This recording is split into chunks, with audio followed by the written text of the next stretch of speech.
Salut, c'est Apollo. Olivier chanteur, Nicolas guitare, production, et voilà, let's go. Votre nouveau single Midnight Lovers mélange funk et disco. Pouvez-vous nous parler de ce qui vous a inspiré pour créer ce son particulier? Alors qu'est-ce qui nous a inspiré? De toute façon en général, hein, comme d'habitude, c'est la vie. Hein. Ah, c'était l'été aussi, hein, quand on a composé le titre. Donc il y a un côté un peu sunshine, un peu solaire. Les morceaux, la musique qu'on écoute sur le moment. Et comme dit Nicolas, voilà, c'était l'été, donc c'est vrai que c'était une ambiance assez festive. Un peu dans les trucs un peu groove. Et tout de suite, t'arrives à composer un morceau qui va rassembler, qui va faire danser. Parce que là, si je me souviens bien, ce genre de morceau, tu le composes la nuit, tu as les fenêtres ouvertes. C'était l'esprit du moment, quoi. C'était l'esprit, vraiment. C'était période aussi où Beyoncé avait sorti exact. son album là, avec la pochette noire. Là. Donc on était un peu dans l'écoute un peu de ce disque, même si ça n'a rien à voir, mais bon, voilà, ça aussi dans le... C'était cet esprit, en fait.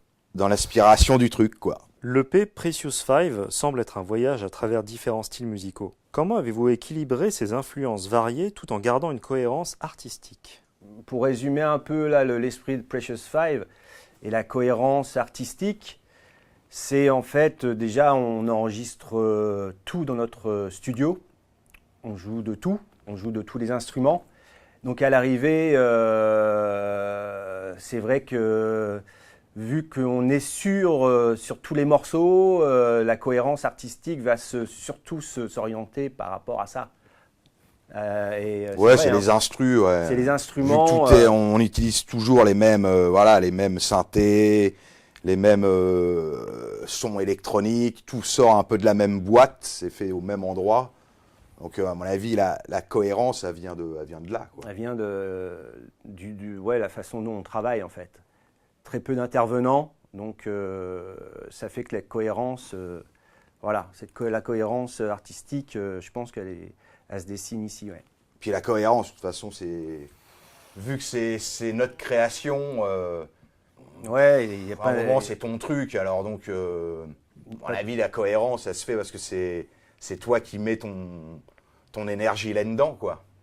Et donc à un moment, vu que ça vient de nous, tout va se coordonner. Hein. Vous êtes originaire d'Évreux, et vos influences musicales semblent venir du monde entier. Comment vos voyages et votre héritage culturel ont-ils façonné votre musique? C'est vrai que déjà petit, on a vécu, on était minots, on a vécu en Afrique. On a vécu en Afrique, et sûrement ce voyage, ça laisse des traces. Ça laisse des traces, c'est vraiment resté au fin fond de nous, au fin fond. Et c'est vrai que là, ça a marqué notre esprit sûrement, notre inconscient. Et le fait d'être ouvert ça fait ça ouvre énormément à d'autres cultures. Et nous, on aime ça. On ouvre énormément les portes à beaucoup de cultures, déjà chez nous, dans notre vie privée. Et c'est vrai que là-dessus, je pense que... Ouais, on aime bien quand c'est open au niveau des cultures. Hein. Donc on a vécu en Afrique, petit, donc... Notre famille vient un peu de tous les coins. On a un grand-père américain avec des origines lituaniennes. On a du côté de la Pologne et après aussi Normandie, Bretagne. Mais voilà, c'est assez large et ouvert. C'est assez large et on sent que dans notre famille, il y a cet esprit. C'est hyper ouvert, ouais. Donc cette culture se retranscrit dans notre musique en fait. Le thème de la connexion humaine versus la dépendance aux écrans est présent dans Midnight Lovers. Pouvez-vous développer ce message et son importance pour vous? En fait, oui. Là, Midnight Lovers, c'était, comme on a pu le dire tout à l'heure, c'était un morceau écrit l'été. Donc souvent, c'est vrai, là, on est... Période des festivals. Période des festivals, des fêtes, du rassemblement. Les barbecues. Les barbecues. Et c'est vrai qu'on a tendance à plus lâcher les écrans, quoi, personnellement, après, voilà. Et là, sur le côté, cette ambiance te pousse à te dire, c'est vrai que c'est pas mal de breaker. Cet esprit, c'est pas mal de breaker l'écran, les réseaux, allons danser, rapprochons les corps, plutôt que regarder nos écrans chacun de notre côté. voilà, ça revient vite. Mais le but, c'est d'essayer de quand même, à un moment donné, voilà, on fait de la musique, rassemblons-nous. C'est vrai qu'on passe énormément de temps sur les écrans. Voilà, c'est aussi un message pour dire, ouais, passez du temps voilà. sur vos écrans. Me Like C'est Lovers. là, il faut le faire, mais il ne faut pas oublier Voilà. de couper l'écran et à un moment, un Voilà, peu regarder regarder le autour. ciel, et hop. Et puis, voilà, avoir un peu de connexion humaine. Donc, c'est bien de pouvoir Trouver l'équilibre. trouver l'équilibre entre ce virtuel et puis ce côté humain et puis concret, quoi. Ouais. Vous citez des influences comme Prince et Jimi Hendrix. Comment ces légendes ont-elles impacté votre style musical actuel? Alors, ce sont deux influences. Il y en a d'autres. Mais là, pour ma part, des gars comme Prince, pour toute la magie en fait qu'il va mettre dans sa musique, toute la magie, Ouais, encore une fois, le crossover. voilà, C'est vrai que Prince, à l'instar de Jackson et tout, ils ont réussi à partir de dans tous les côtés. à réunir le rock, la soul, la funk, les blancs, les noirs, voilà, un mix dans une zik. C'est pas spécialement que du groove. Il y a aussi plein de choses chez Prince et la prod aussi. La Tout production, ce qui est production, les idées, les idées de production, c'est assez phénoménal. Ouais, oui. Et Jimi Hendrix, c'est pareil, c'est le côté ouverture d'esprit, un gars qui vient du blues, qui vient de la soul, mais qui à un moment donné, lui aussi, part dans tous les sens.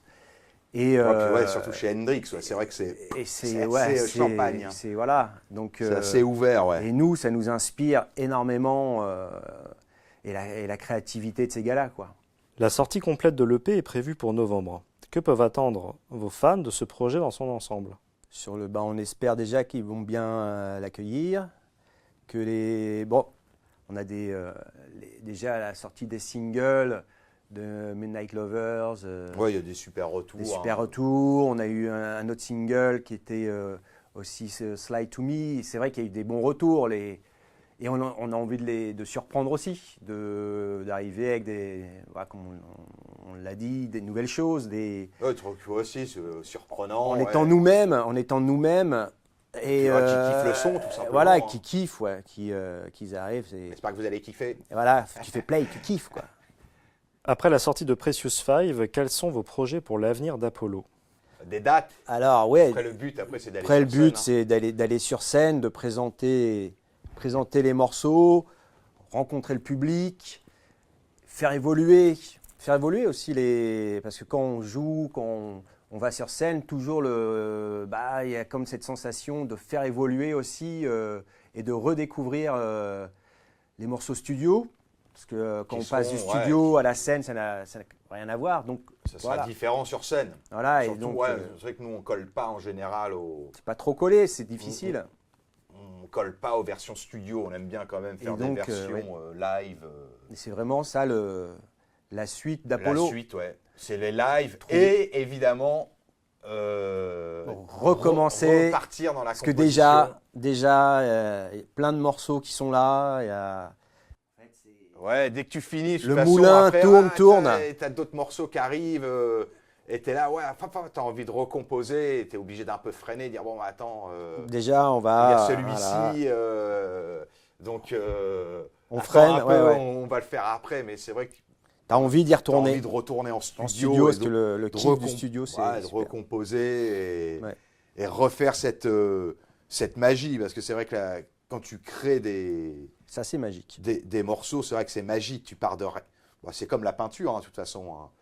Tu pars de rien, il y a une feuille blanche, tac, et puis hop, tu cherches, tu as une idée, l'idée, tu kiffes, et tac, ça monte. Ça t'emmène des fois dans des trucs un peu bizarres. C'est vrai que c'est magique. Ouais, c'est assez magique. La création, c'est magique. La création, c'est magique. Ouais. Tu pars d'un point, et puis à la fin. Et tu veux aller à ce point-là, alors que tu vas à l'autre.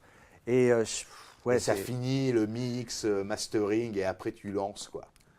Donc ça, c'est vrai que c'est... C'est le kiff, ouais. C'est un kiff. C'est vrai que c'est super, ouais, c'est super. Donc voilà, c'était Apollo. Allez écouter l'album, le Precious EP, Five, le EP qui sort le 8 novembre, donc sur tous les réseaux. N'hésitez pas à venir nous voir en concert. Allez, ciao. Ciao. Salut tout le monde.